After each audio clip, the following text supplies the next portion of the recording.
The Chairman thank the member who has just resumed his seat for contextualising the bill in the Better Public Services programme.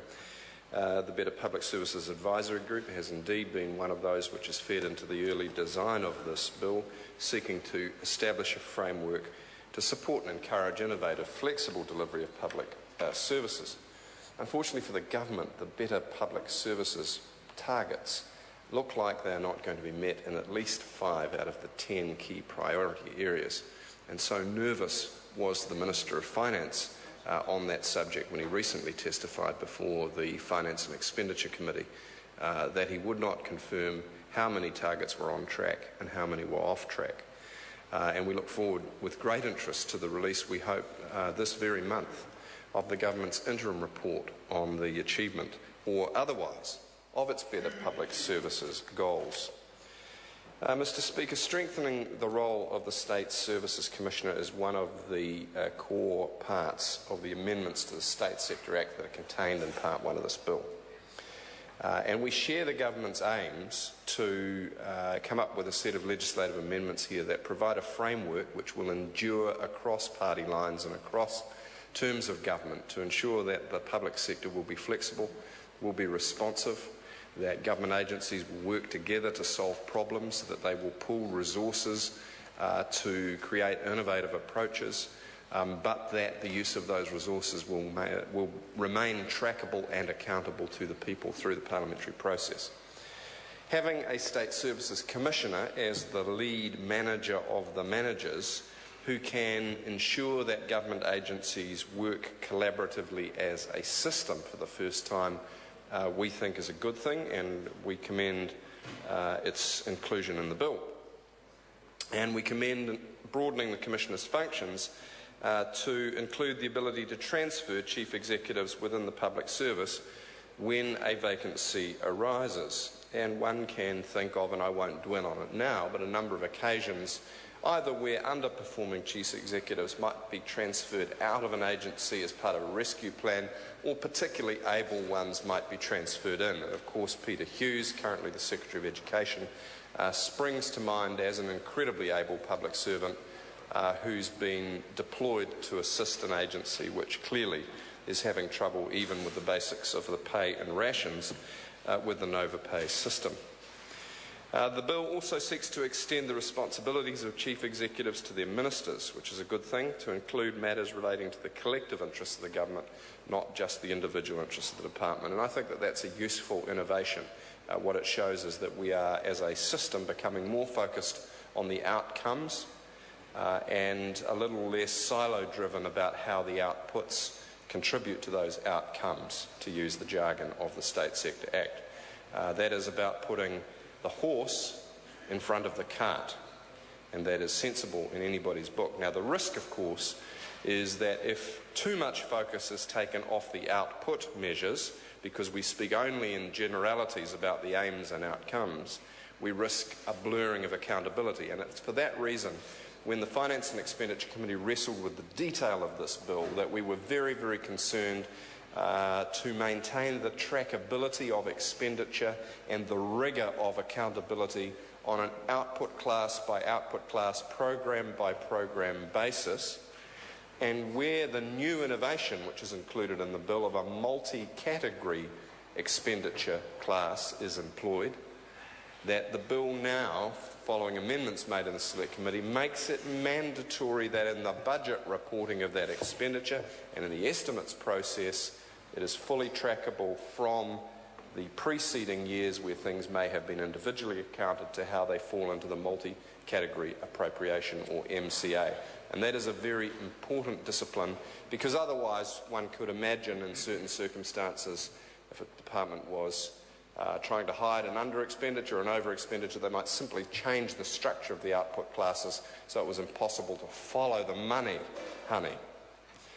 Mr. Speaker, it's important to give chief executives the power to delegate statutory functions and powers between agencies, but the Select Committee also wrestled with the issue of whether the safeguards were sufficient. So the language in the bill has been tightened up to ensure that where power is delegated, not just an activity, but a decision-making power, Mr Chairman. The Honourable David Cunliffe. Where a decision-making power has been delegated, that very clear responsibility and accountabilities follow that delegation so that the delegated decision-maker remains accountable upwards through the chain to ultimately the Minister and to Parliament.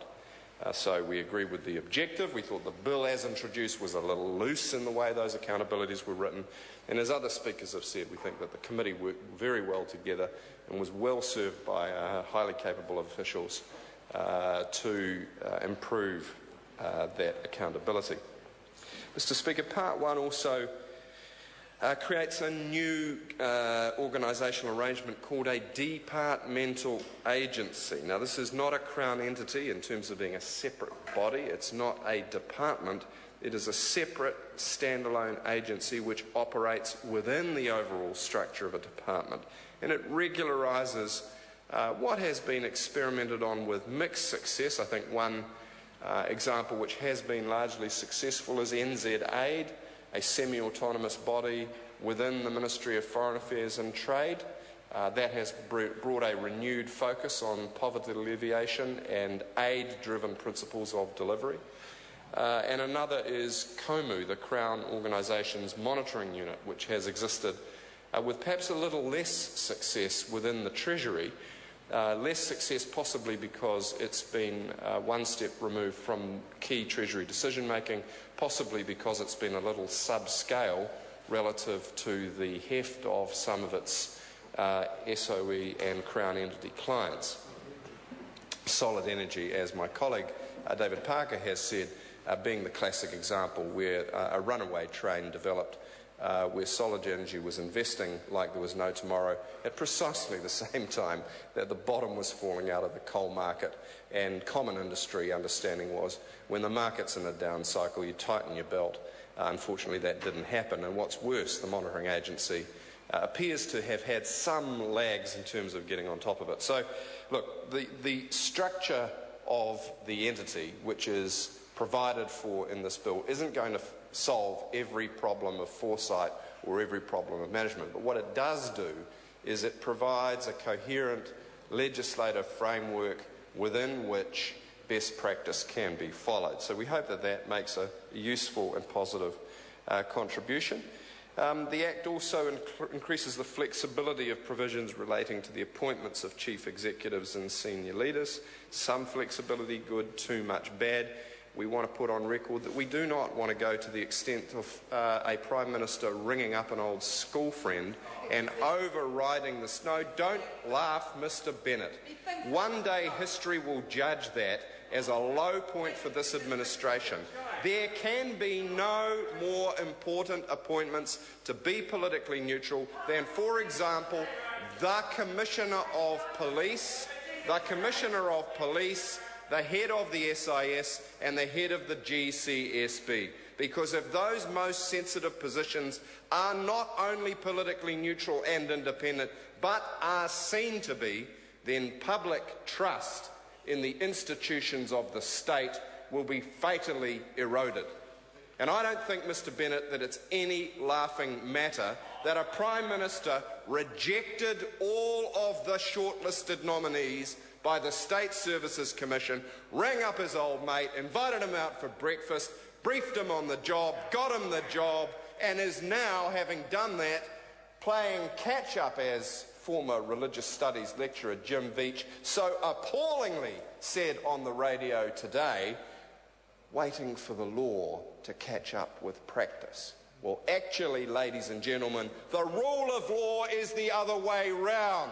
Practice is subject to the law, and that implies to the intelligence community and to the Prime Minister the same way it does to everyone else or the people whose memories are enshrined on the walls of this building did not get remembered as they should have been. And history will judge these matters as fundamental to the corrosion of public trust in John Key and the government which he for now leads,